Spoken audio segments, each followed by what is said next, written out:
Hi everyone, this is Javier Silva with Sendian, and we also have Israel Dennis in this video. And Welcome. we're very close to the end of the year, so this is a critical time for all companies out there. And we wanted to bring you a little bit of our year-end planning that we run with our clients to help you out in these critical times for your company.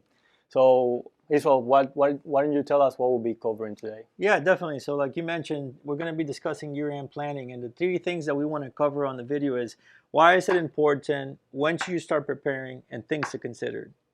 So the first thing is, why is it important? What do you think is important for your company, right? Well, these new changes, it sets the system for the new year and impacts your finance and payroll modules.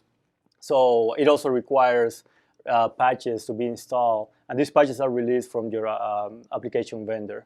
In our case, this could be Infor, it could be Sideline, it could be a number of applications. Right. So when should the companies out there should start planning for preparing for this year-end process? Yeah, so we think that you should start, as soon as possible, but no later than November and December. And the reason why we say November and December, because as you mentioned, there's going to be some patches that are available from the vendor. These patches are usually released close to the year end, close to November, close to December, because they apply regulation, updates, and things like that. And then it also requires downtime. So you want to make sure you know your schedules for your resources. Your departments will have different schedules. Your consultants will have different schedules. So you want to make sure you start putting together some scheduling for your downtime. Now, I know there are some things to consider about this, because once you run some of the utilities required for the year-end process, some of the data gets removed from the application, right? Right. We will not necessarily remove, but the periods will close. Right. You mentioned finance and payroll. Those are going to be two departments that are going to be impacted. You're going to have your vendors, your clients, your employees. All of those people will get impacted, and so you want to apply your year-end patches so that you can start getting your system up to date. You want to coordinate your resources and your departments and things like that. You want to create a checklist and an action item, and then I'll let you cover some of the others. Yeah, so we take backups and snapshots in case we need to restore back to, in case there are any errors or issues. And also, even once you are completed with the year-end, you close procedures. If you need to go back to close some other things from the previous year, you can use some of this to get back to it. And the other thing I want to mention about backups and snapshot is, let's say, for example, you close your system in prod, but then you want to test it in test. You can take a backup from your prod, move it to test, and then run your reports there, make sure everything is good before you finalize your year-end close on production. So that's one of the other reasons why you want to do snapshots.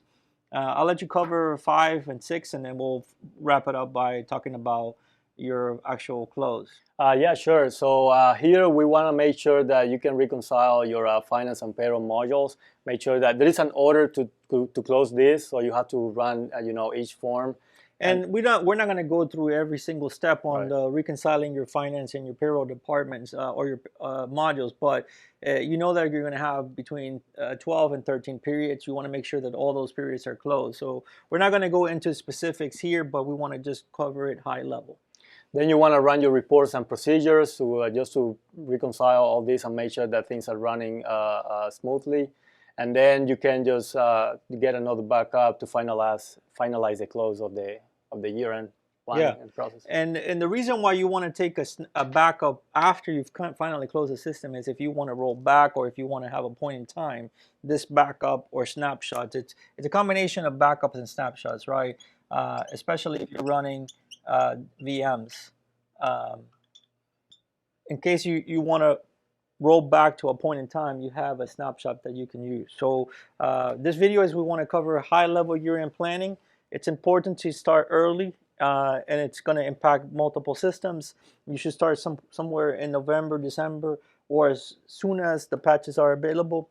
And some of the things to consider, like we pointed out here, are going to be your patches, your resources, your checklists, your snapshots and backups, and you want to run your procedures and then run another snapshot and backup at that point. All right, so I think that covers all of the year-end planning at a high level, of course, but you can always reach out to us for support on this matter. Yeah, and if you can reach out to us on LinkedIn, Instagram, YouTube, direct email, phone number, you'll have the website at the bottom of the video, and we'd be happy to help.